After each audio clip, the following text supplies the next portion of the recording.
अपनी आंखों के तारे से दूर हो जाओगे। अपने धर्म रक्षक पुत्र के वियोग में तरस तरस कर मरोगे तुम। मुझे आप नहीं, राम चाहिए, राम चाहिए।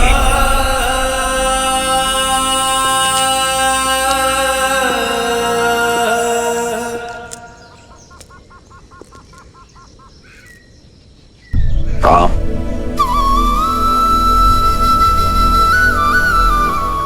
मैं आपसे नहीं पूछूंगा पिताश्री कि आपको क्या हुआ है, क्योंकि आपकी व्यथा मैं समझता हूं। ये जान के प्रसन्नता हुई कि तुम मेरी व्यथा समझते हो। किंतु ब्रह्मर्षि विश्वामित्र एक पिता से नहीं, एक राजा से सहायता मांगने आए थे पिताश्री। मत भूलो कि राजा होने के साथ साथ मैं एक पिता भी हूं। क्या राजा होने का यह अर्थ है कि मनुष्य अपने पिता होने की भावना को मिटाते? क्या एक मनुष्य होना मेरा अपराध है? क्या मेरा पिता होना अपराध है? यदि तुम मेरे स्थान पर होते तो राजा बनते या पिता? मैं एक पिता का धर्म निभाता पिताश्री। अपने पुत्र को परीक्षा की आग में भेजता ताकि वो और सुदृढ़ होकर निकले। किंतु राम, तुम जिनसे युद्ध करने जा रहे हो वो राक्षस हैं। और जिनके लिए युद्ध कर रहे हैं वो ब्रह्मर्षि विश्वामित्र है पिताश्री। मैंने उनकी कथाएं सुनी है पिताश्री, जो एक राजा होकर एक ब्रह्मर्षि बन सकने जैसा तप कर सके, जो किसी को स्व शरीर स्वर्ग भेजने का सामर्थ्य रखते हैं। उनके साथ सुरक्षा का कैसा भय पिताश्री? जिनके पास असंख्य दिव्यास्त्र हैं, वो पूरा संसार छोड़कर यदि यहां आपके पुत्र को लेने आए हैं तो अवश्य ही कोई कारण होगा पिताश्री। यूं समझिए पिताश्री कि ब्रह्मर्षि विश्वामित्र को आपके पुत्र की नहीं, आपके पुत्र को ब्रह्मर्षि विश्वामित्र की आवश्यकता है। किंतु राम, तुमने भारत के जाने के उपरांत कहा था तुम मेरे साथ रहोगे। आपके साथ ही हूं मैं पिताश्री, क्योंकि मेरी दृष्टि में महाराज दशरथ धर्म और वचन का दूसरा नाम है और मैं उस नाम के साथ हूं।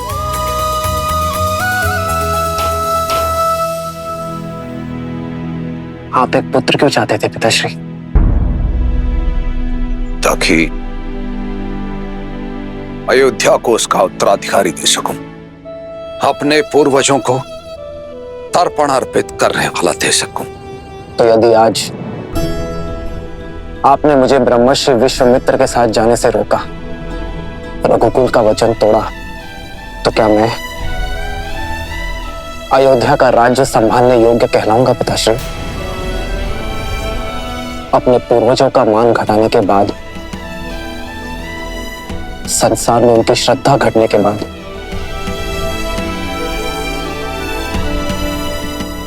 क्या मैं उनका श्राद्ध कर पाऊंगा पिताश्री? मैं आपका पुत्र हूं पिताश्री। मेरा धर्म है आपका आदेश मानना, पर आप रघुवंश के राजा हैं। चयन की दुविधा आपकी होगी और आदेश भी आपका ही होगा कि क्या मैं ब्रह्मर्षि विश्वामित्र का सहायक बनकर विदा लूंगा या यही अयोध्या का मान रघुकुल के प्रतिष्ठा को खंडित होते देखूंगा।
लक्ष्मण कहाँ है माँ? क्या वो अपने बड़े भाई को विदा करने नहीं आएगा? वो तुम्हारे लिए अस्त्र और शस्त्र लेने गया है पुत्र।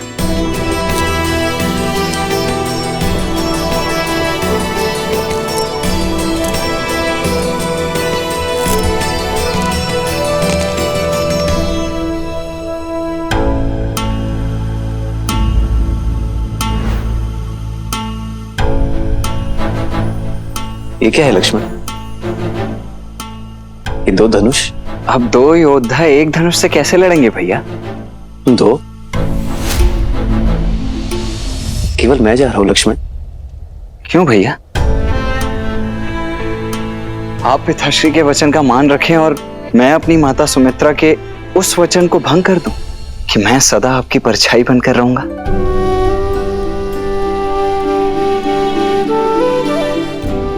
नहीं भैया, मैं तो सदा आपके साथ ही रहूंगा। लीजिए।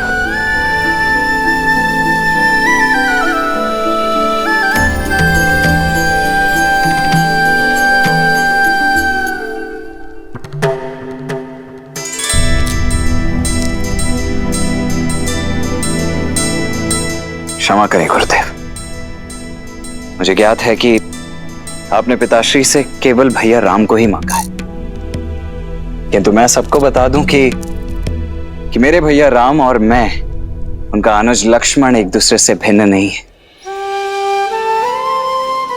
वो देह हैं तो मैं उनकी आत्मा हूं।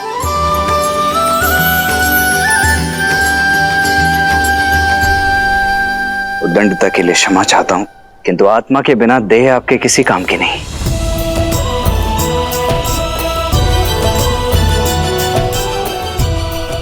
आशा है आप और पिताश्री मुझे भैया राम के साथ जाने की अनुमति अवश्य प्रदान करेंगे।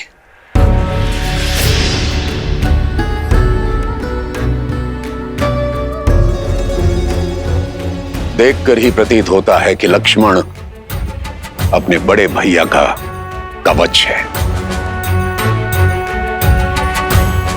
राम तो युद्ध के लिए मेरे साथ जा रहा है, परंतु उसका कवच उसके साथ जाएगा अथवा नहीं, ये निर्णय और ये चयन दोनों ही मात्र आपके होंगे।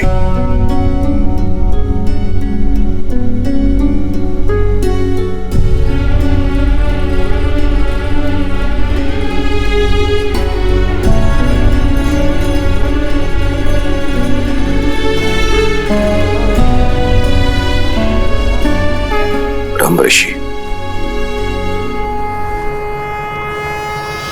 मैं अपने दोनों पुत्र नहीं, अपने प्राण आपको सौंप रहा हूं। आज से आप ही इनके माता पिता हैं।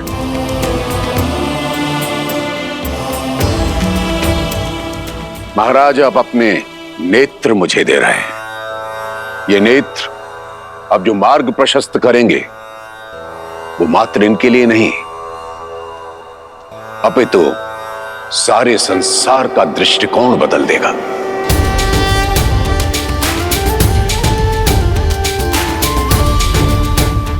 आप निश्चिंत रहें,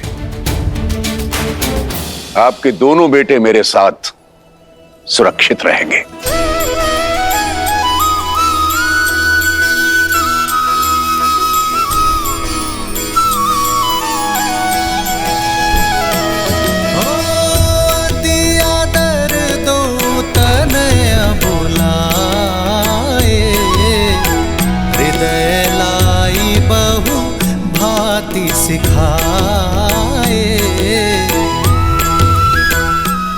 पिताश्री का ध्यान रखना मां।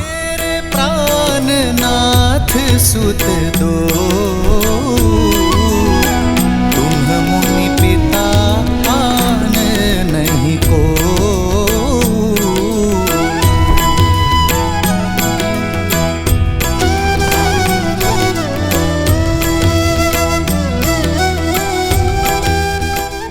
मैं लक्ष्मण का ध्यान रखूंगा सुमित्रा मां। जहां राम साथ हो वहां मुझे लक्ष्मण की चिंता क्यों रहेगी पुत्र? रघुकुल का मान बढ़ाना।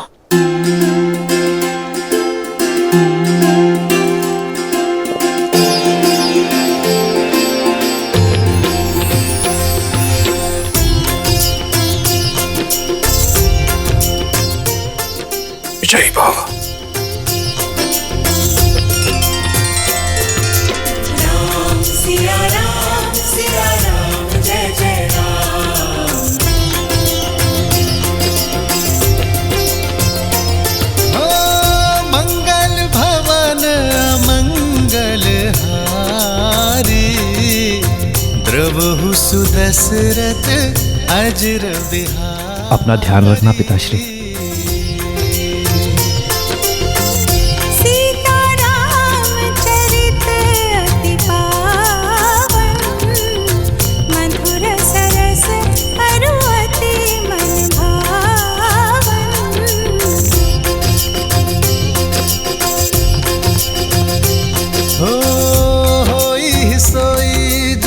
राम रचिरा को करी तरक बढ़ावे साखा।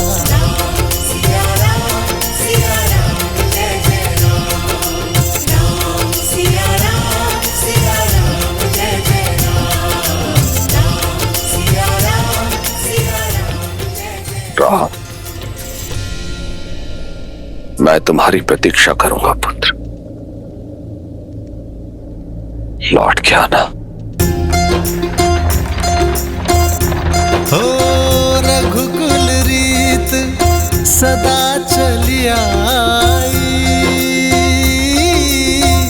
प्राण जाए पर वचन न जाई।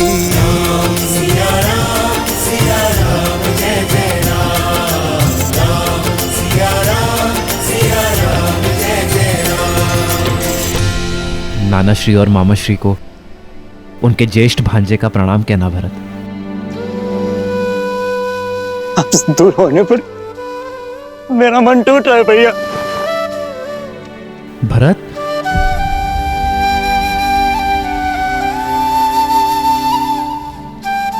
शांत हो जाओ भरत। भरत, मेरा मन गर्वित है भरत। मेरा छोटा भाई पहली बार कोई उत्तरदायित्व मेरे बिना उठाने जा रहा है। शत्रुघ्न जी भैया, अपना और भरत का ध्यान रखना।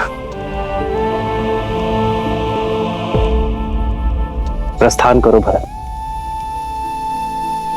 लक्ष्मण,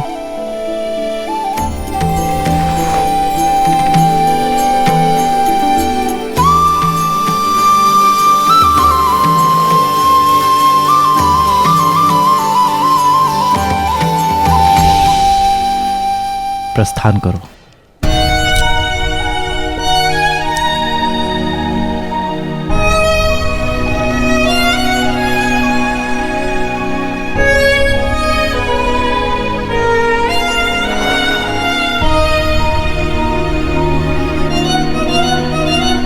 भैया, ऋषि विश्वामित्र के साथ जाने के लिए परिवार से विदा लेते समय तो आपने तनिक भर का भी विचार नहीं किया, किंतु भरत भैया और शत्रुघ्न से विदा लेते समय आपकी दृष्टि उनसे हट ही नहीं रही। कर्तव्य के पथ पर विदाई भी सुख देती है लक्ष्मण। अपने छोटे भाई को बड़ा होते देखने का आनंद तुम्हें भी लेना चाहिए। प्रसन्न हो जाओ, आज पहली बार तुम मेरे साथ चल रहे हो बिना भरत के।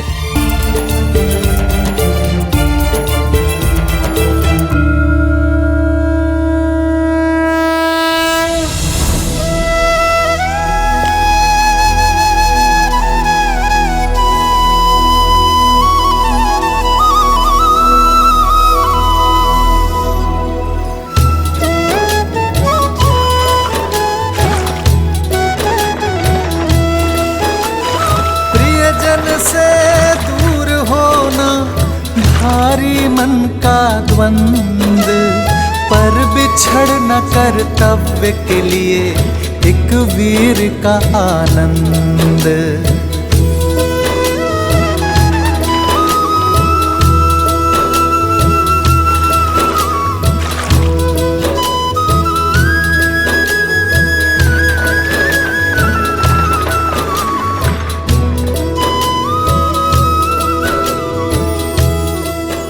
जीवन अचानक ऐसे मोड़ पर क्यों ले आता? वर्षों के उपरांत संतान की प्राप्ति हुई, किंतु उसके बाद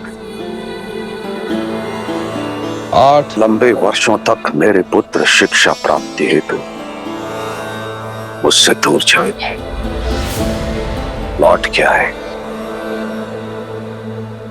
कुछ ही क्षण उनके साथ बिताए और फिर से पुत्र वियोग एक बार फिर मेरे सामने उठ खड़ा हुआ है।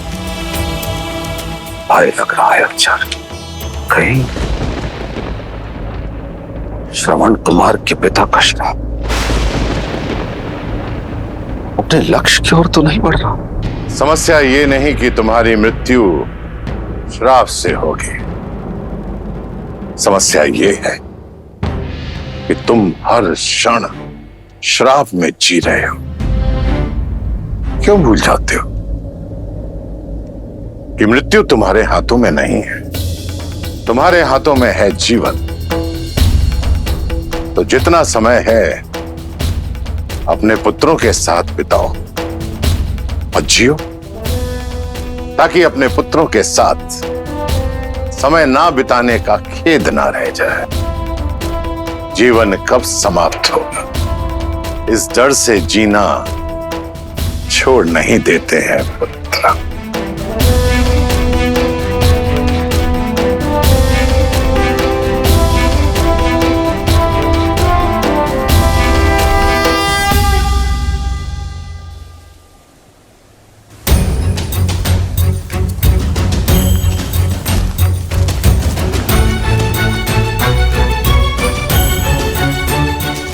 भैया भैया सुनिए ना, आपको ज्ञात है क्या हम जा कहाँ रहे हैं?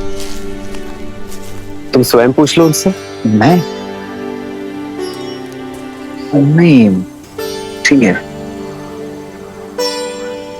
थक गए क्या दशरथ नंदन? जी आचार्य, नहीं तो भैया चलिए ना, आइए।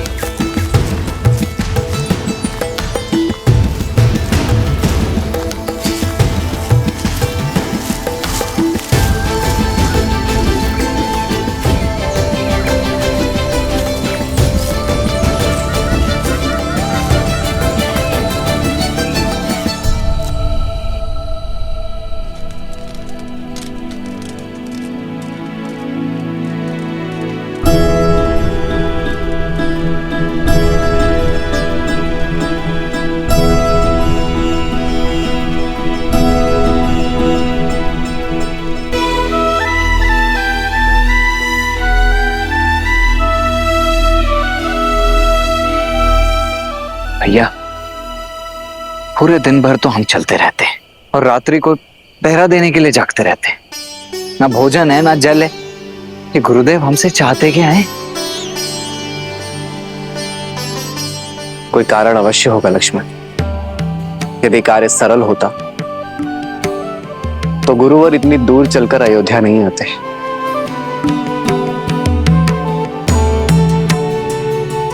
कठिन कार्य का मार्ग कठिन ही होता है। धीरज रखो। जी भाई।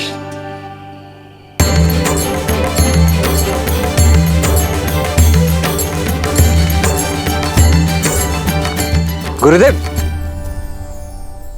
जलाशय।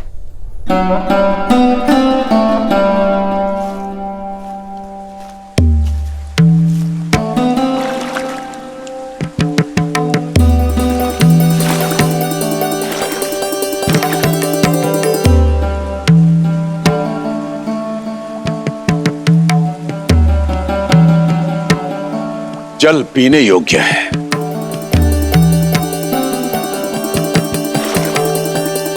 पी नहीं सकते।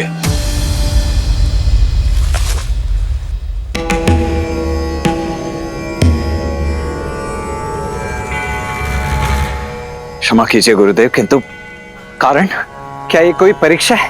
परीक्षा और परिस्थिति बताकर नहीं आते लक्ष्मण। मैं तुम दोनों को जिस कार्य के लिए लेकर आया हूं वो कार्य बड़ा ही दुष्कर है। देखना चाहता हूं कि तुम इस कार्य को सिद्ध करने में सक्षम हो अथवा नहीं।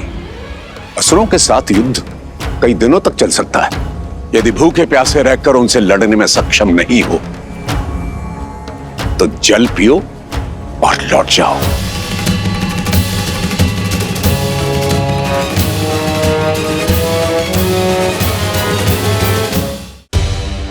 वे असुर हैं। भूख और तृष्णा पर उनका वश नहीं है। उनके शरीर को भूख लगती है तो वो चोरी करते हैं, छीनते हैं, लूटते हैं और अपने मन की भूख और तृष्णा को वे अपराध करके शांत करते हैं। इसका अर्थ समझते हो? समझा गुरुवर। यदि हम भी उनके जैसे ही दोषी हैं, तो हम उन पर विजय नहीं पा सकते। इसलिए हमें अपनी भूख और तृष्णा पर वश पाना होगा, यही ना? हम सज्ज है आचार्य। मेरा लक्ष्मण बहुत बली है, बहुत सहनशील है। आपका भाव नहीं समझ पाया, इसलिए दुष्टता कर बैठा। इसे क्षमा करे गुरुवर।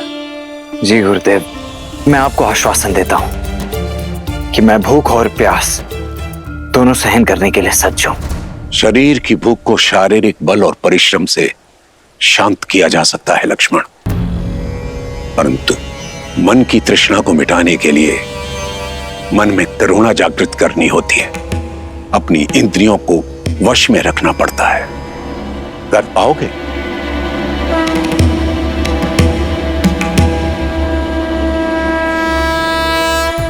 तो फिर चलते हैं। गंतव्य तक पहुंचने में और 4 दिन लगेंगे।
विश्वामित्र के साथ श्री राम और लक्ष्मण अपनी यात्रा पर आगे बढ़ रहे थे और मिथिला में समय सीता के स्वयंवर की ओर बढ़ रहा था। विश्वास नहीं होता, सीता दीदी के स्वयंवर के निमंत्रण पत्र जा रहे हैं। सोचा भी नहीं था ना, बचपन का साथ अचानक यूं ही। सीता दीदी हमारे बिना रह लेंगी? माँ भी तो अपना मायका छोड़कर यहाँ रहती है ना, क्या वो प्रसन्न नहीं?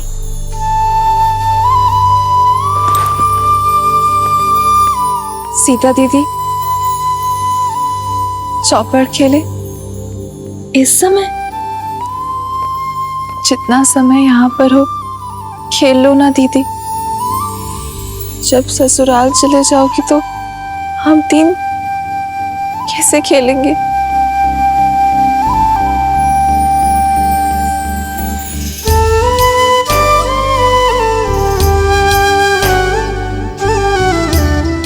अरे चलो चौपड़ खेलते, चलो।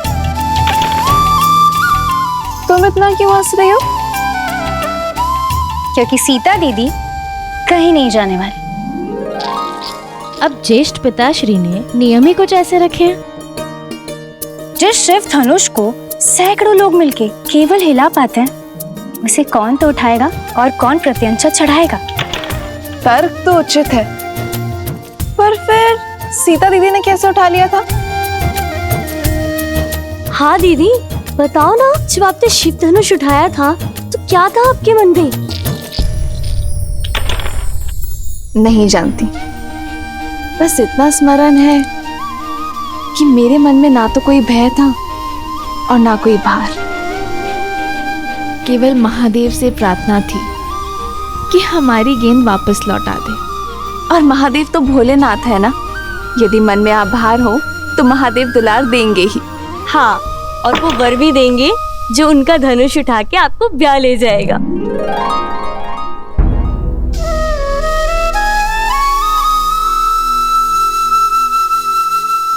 वैसे संपूर्ण भारत से राजकुमार आने वाले हैं, तो तुम तीनों भी सोच लो कि तुम्हें कैसा वर चाहिए। क्या पता मेरे साथ साथ तुम्हारी खोज की भी अंत हो जाए। कितना अच्छा होगा ना यदि ऐसा हो तो। जैसे हम चारों बहनें आजीवन यहाँ रही हैं, वैसे ही हम चारों का विवाह एक साथ हो, एक ही घर में। हाँ, तब तो हम प्रतिदिन चौपड़ खेलेंगे। हाँ, इससे उत्तम तो और कुछ हो ही नहीं सकता। लो, मैं तो सच में जीत गई। कितना शुभ संकेत है ना। यदि महादेव ने चाहा तो हम चारों बहनें आनंद से ऐसे ही एक ही घर में रहेंगी। कितना शुभ मन है ना सीता का। हर एक के मन में आशा जगा देती है। ऐसी गुणवान स्त्री को तो श्री राम ही मिलेंगे ना। यही तो भाग्य अपना खेल खेलता है देवी। ऐसा हो ये आवश्यक नहीं, क्योंकि एक और कन्या भी थी जिसकी सोच देवी सीता जैसी ही पवित्र थी, अत्यंत गुणी भी थी, परंतु उसके प्रारब्ध में कुछ और ही लिखा था। कौन? महान शिल्पकार मयासुर की पुत्री मंदोदरी।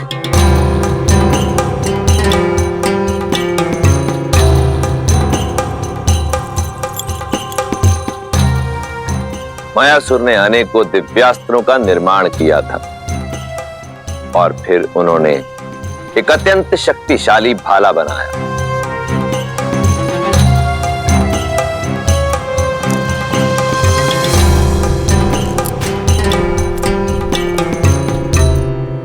बड़ा तेजवान और दृढ़ भाला बनाया है पिताश्री।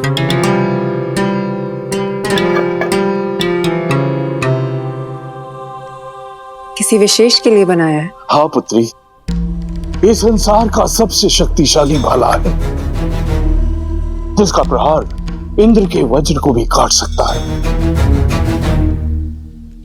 और जानती हो किसके लिए बनाया है ये?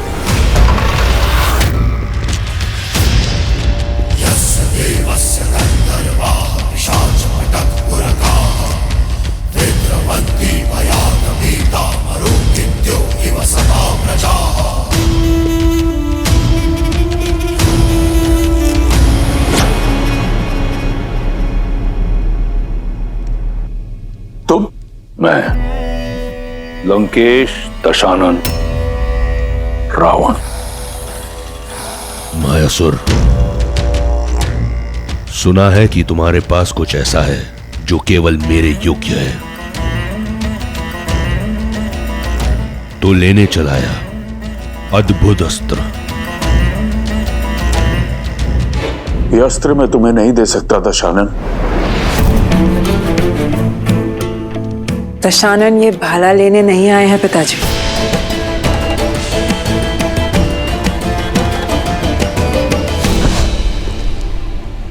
अद्भुत, जैसा सुना वैसा पाया।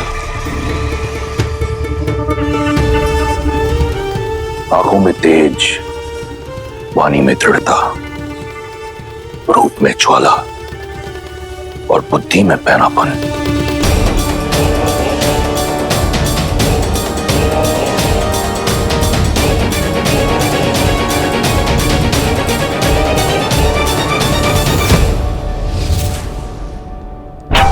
तुम ही मुझे वो पुत्र दे सकती हो जो मेरा अधूरा स्वप्न पूरा करेगा,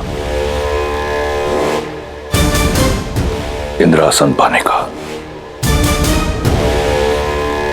नहीं, मेरी पुत्री का हाथ मैं तुम जैसे आतताई के हाथ में नहीं दे सकता। वीर भोग्य वसुंधरा मायासुर, जिसके पास बल है उसी का आज उसी का कल है, और दशों दिशाओं में दशानन से अधिक बली कोई नहीं। एक वृक्ष शिल्पकार के कंठ पर भाला रखकर धमकाना, ये कहां का बल है दशानन?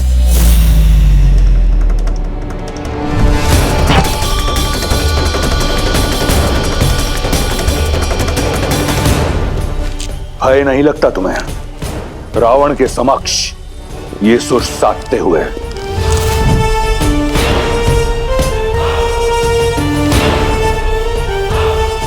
कदाचित तुमने मेरे बारे में सुना नहीं। सुना है ना कि आप दूसरों से उनकी संपत्ति छीन लेते हैं, विवशों से प्राण और स्त्रियों से उनका सम्मान छीन लेते हैं। सब सुना है मैंने। सावधान मंदोदरी, स्त्री की लाज भंग करने का पाप आप कई बार कर चुके हैं। आज स्त्री हत्या का पाप भी अपने सिर चढ़ा लीजिए। पुत्री,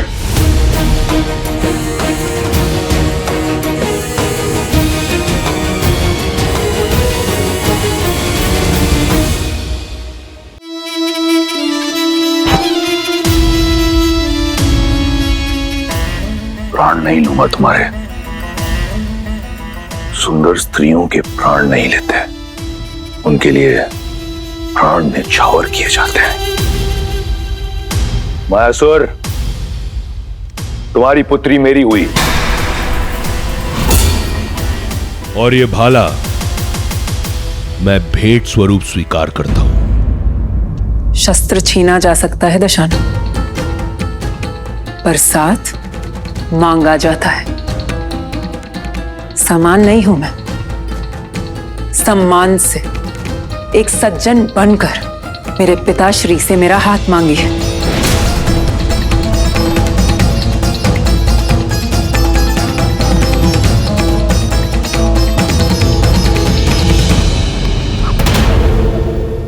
असुर महाशिल्पी मायासुर, मैं स्वर्ण लंका का स्वामी दशानन ये स्वीकार करता हूं कि मेरी लंका के स्वर्ण में इतनी चमक नहीं जितना आपकी पुत्री के तेज में है। आपकी पुत्री रक्ष महारानी बनने के योग्य है। मैं आपसे आपकी पुत्री मंदोदरी का हाथ मांगता हूं। क्या आपको और आपकी निर्भीक पुत्री को यह संबंध स्वीकार है? मैं अपना उत्तर अपने पिताश्री को बताऊंगी, एकांत में।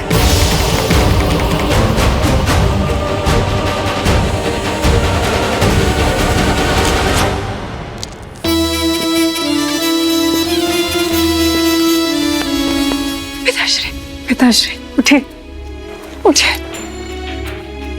पिताश्री। पुत्री, तुम ऐसा नहीं कर दशानन सकती। है वो पिताश्री, वो चाहे तो सब कुछ नष्ट कर कर हमें बलपूर्वक यहां से ले जा सकते हैं। इससे अच्छा होगा कि हम सम्मान के साथ जाएं। अपने पिता की रक्षा के लिए तुम अपने जीवन का मार्ग एक पापी के साथ चुनोगी? कैसी आपदा है? नहीं पिताश्री, ये आपदा नहीं, अवसर है।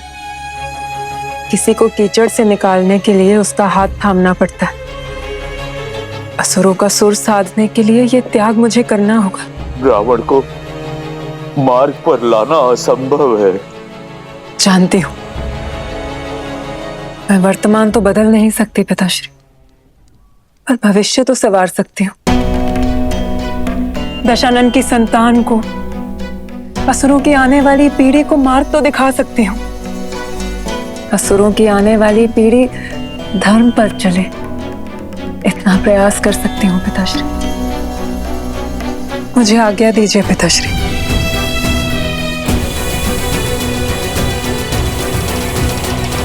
रावण और मंदोदरी का विवाह हुआ, जहां एक और मंदोदरी ने अपनी आहुति दी असुरों के भविष्य के लिए, वहीं दूसरी ओर रावण एक शक्तिशाली शस्त्र पाना चाहता था। रावण को पूर्ण विश्वास था कि उसके तेज और मंदोदरी की पवित्रता का संगम उसे एक बलशाली पुत्र देगा, जो उस इंद्रासन को जीत सकेगा जिसे पाने में उसका भाई कुंभकर्ण चूक गया था। कोई भी ग्रह अपने उचित स्थान पर नहीं, परंतु मेरा पुत्र अजयी और अमर होगा, जो मैं तप से ना पा सका, मेरा पुत्र भाग्य से पाएगा। जो भी ग्रह नक्षत्र की स्थिति प्रतिकूल है, उन्हें अनुकूल होना होगा।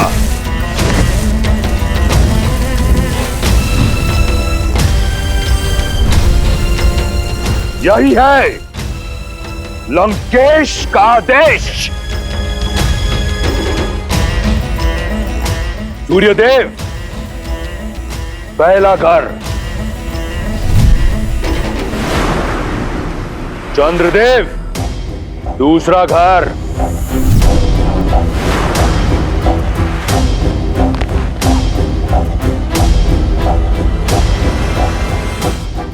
रावण ने अपने बल और भय के प्रताप से सभी ग्रहों को अपने पुत्र की कुंडली में अनुकूल परिस्थिति में आने के लिए विवश कर दिया।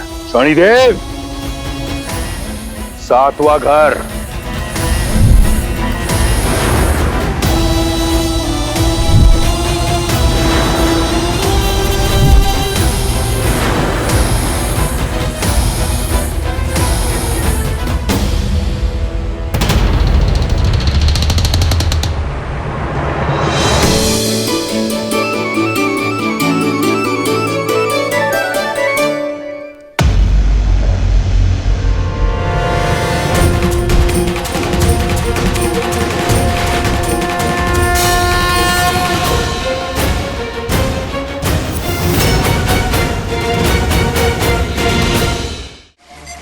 शनि मेरी आज्ञा का उल्लंघन करके 8वें घर में चले गए तुम।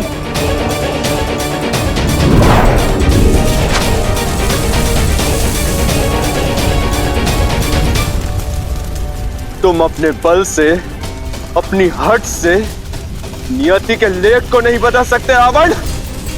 तुम्हारे पुत्र की कुंडली पर और तुम पर मेरी दृष्टि पड़ चुकी है रावण। मूर्ख, कदाचित अपनी कुंडली जांच कर नहीं आए तुम आज।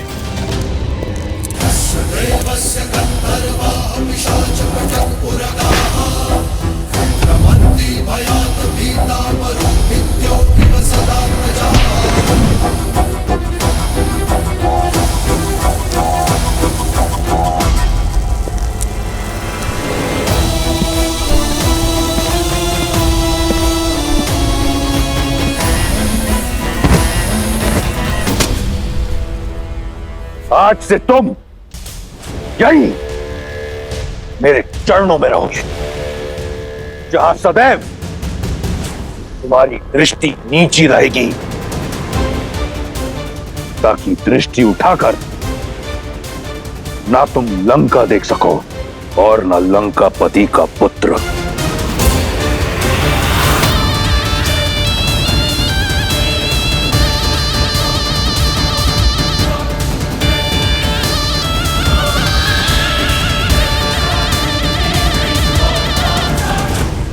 अर्थात रावण ने सदा के लिए शनि को बंदी बना लिया। भ्रम था उसका, क्योंकि इस बार रावण का सामना कर्म फलदाता शनि के साथ होने वाला था और शनिदेव की दृष्टि कभी चूकती नहीं। रावण वर्षों से उन्मत्त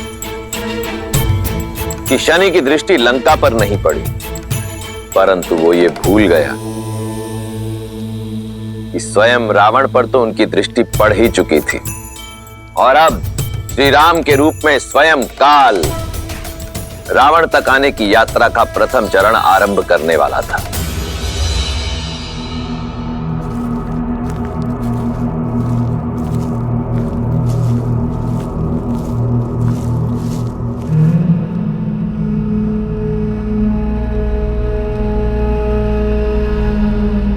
बड़ा ही भयावह वन है ये।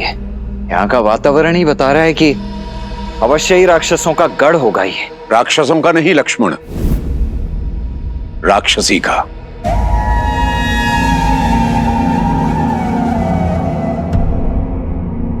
मैं तुम्हें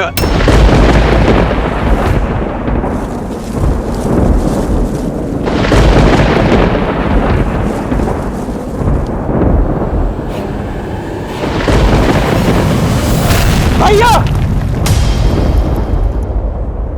कौन आया है मेरे वन में? कौन? कोई ब्राह्मण तो नहीं?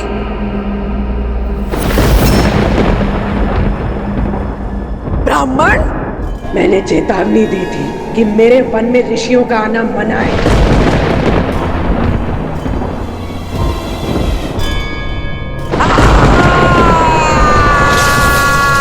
अब तुम सब अपनी मृत्यु के लिए सज्ज हो।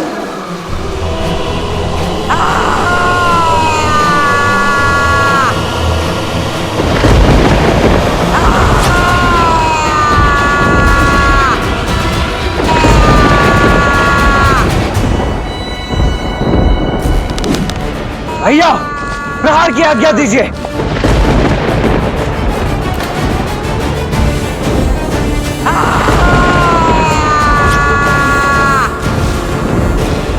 आज्ञा दीजिए भैया।